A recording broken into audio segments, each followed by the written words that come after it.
I'd like to ask questions to MJ Kiambao, Miss Mary Jane Kiambao Reyes. Yes, sir.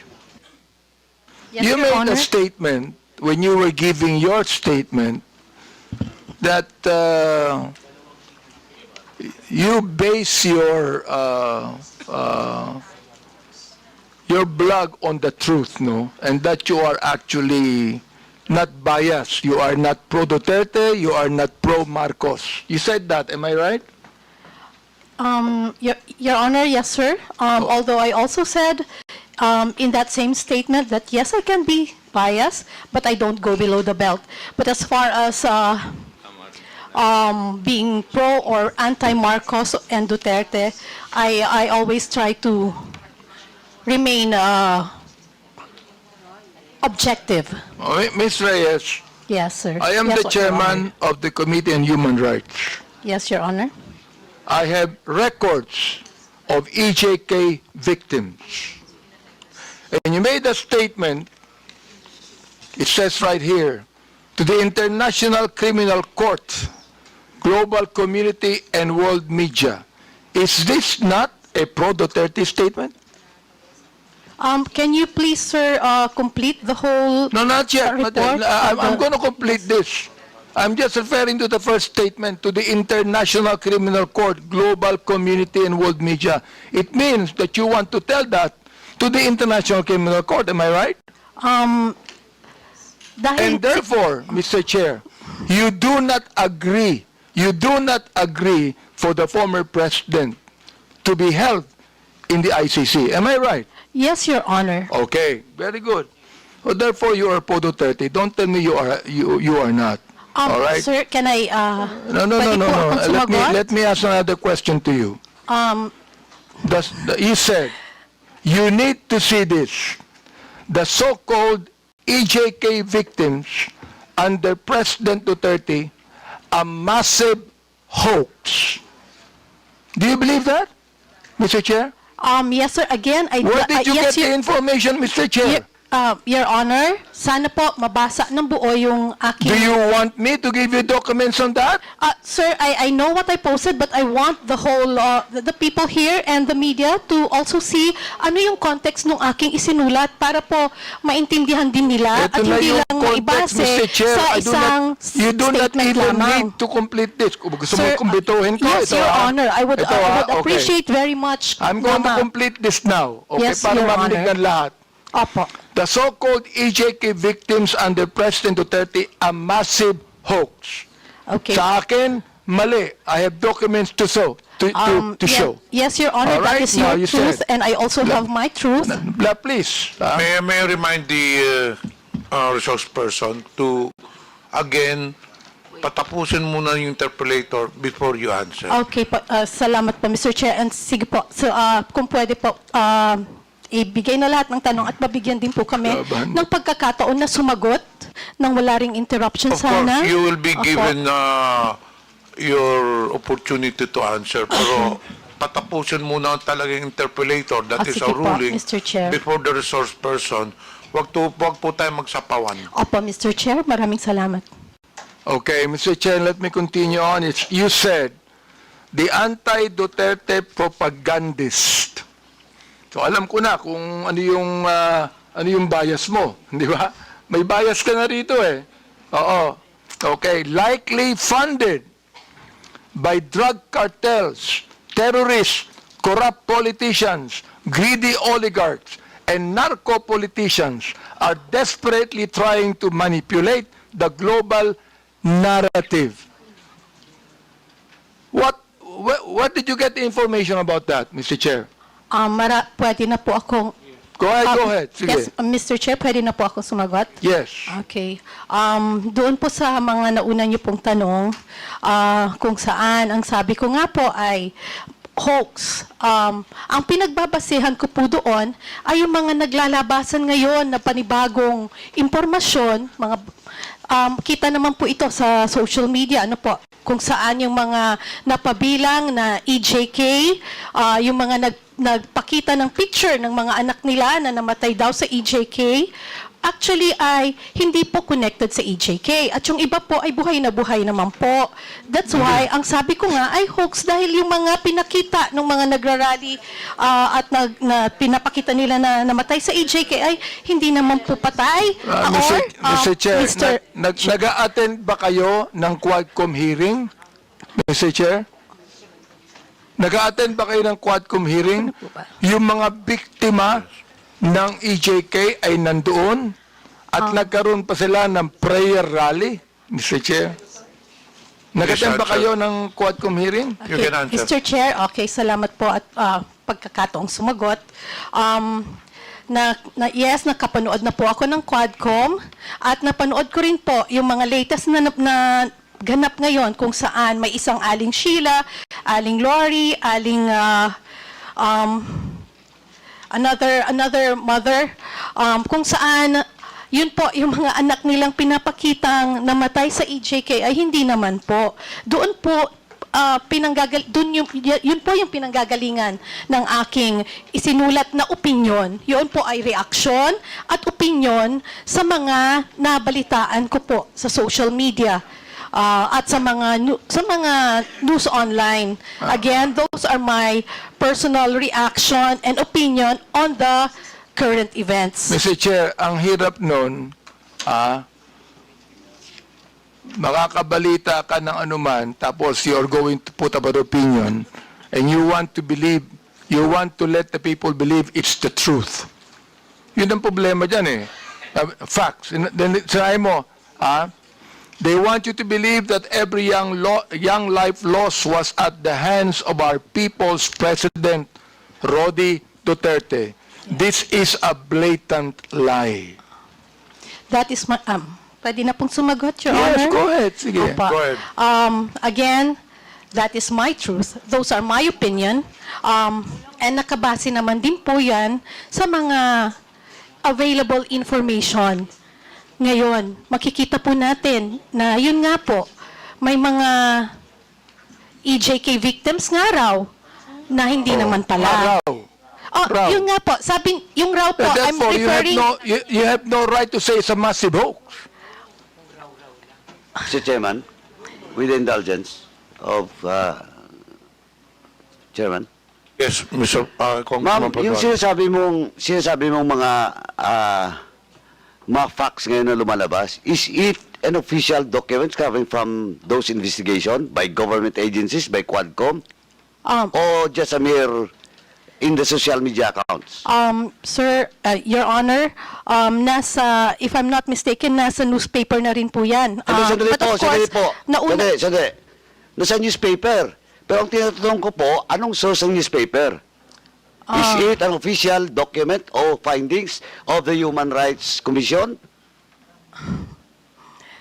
I have yet, Absolutely, ma'am, Yes, madam, Your Honor. absolutely not.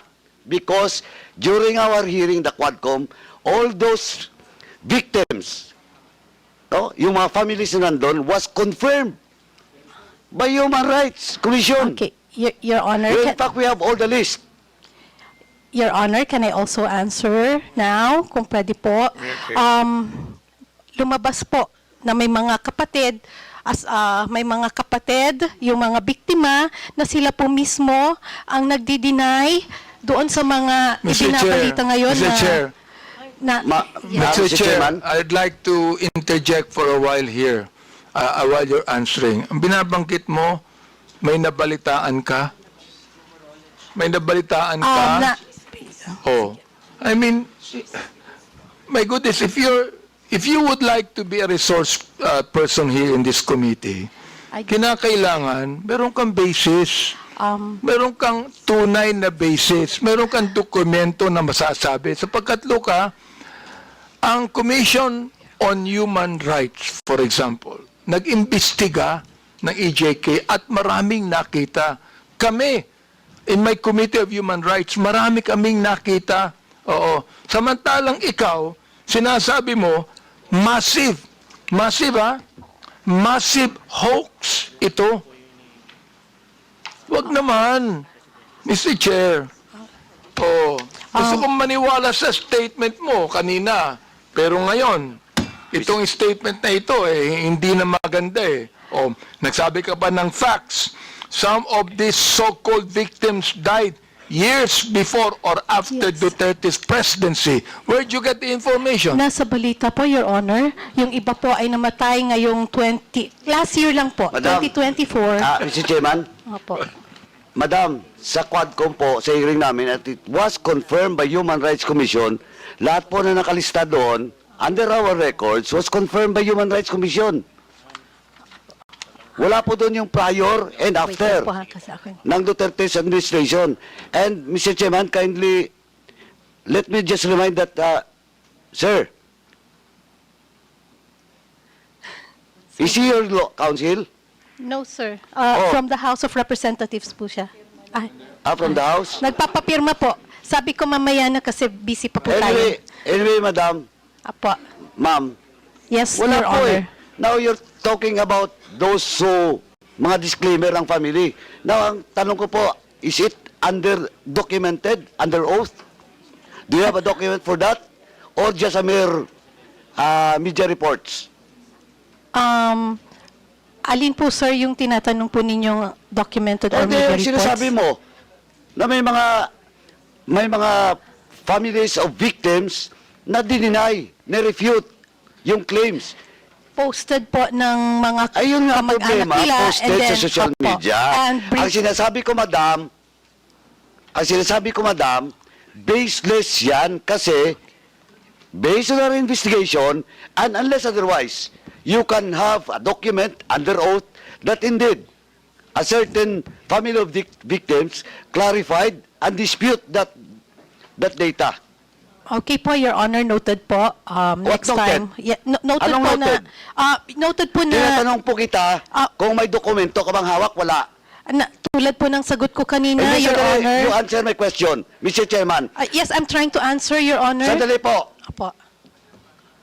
Yes or no? Do you have the document? Under oath? Sir, like I said, Andale, yes or no? Remember, I am just asking you if you have the document or not under oath. of the family who Yeah. reported? Yeah. None, sir. Oh, none. It's Oh. on the, like I said, it's a... So none. You don't have. Okay, sir. Next time po, What's kukuha next po muna- time? next time po, bago po tayo magsulat ng mga ganon, kailangan kumuha po muna tayo ng mga dokumento under oath. At hindi tayo basta magbabase sa sinasabi Chair. ng mainstream media. Okay. Mr. Chair, Thank you. let me continue on the Representative statement Abante. he said. Yes. Sinabi niya, facts to nakalagay, facts. Many are completely unrelated to drugs or EJKs. Some of them are still very much alive. You said you do not have any documents on that. Now look, Miss MJ na lang po. Para hindi po Miss MJ, po. you are accountable to the victims and you are accountable to us in the Quadcom.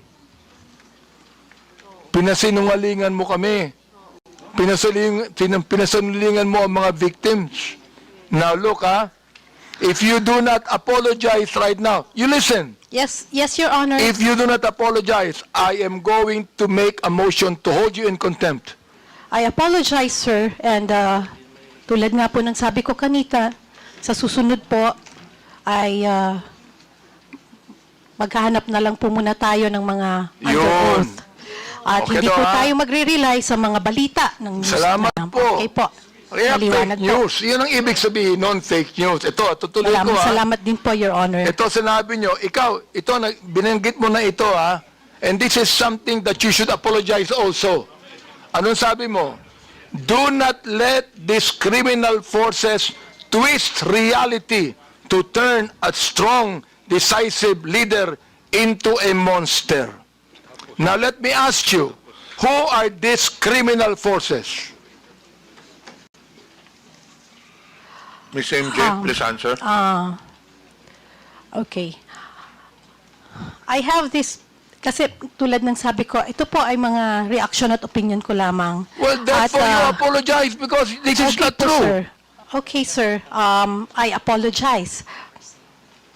Okay, Mr. Chair, it's the second time that Miss MJ has apologized. I hope that next time, kayong mga vloggers, wag kayong magbibigay ng opinion lang, impression ninyo. Ibigay nyo yung katotohanan, may dokumento kayo.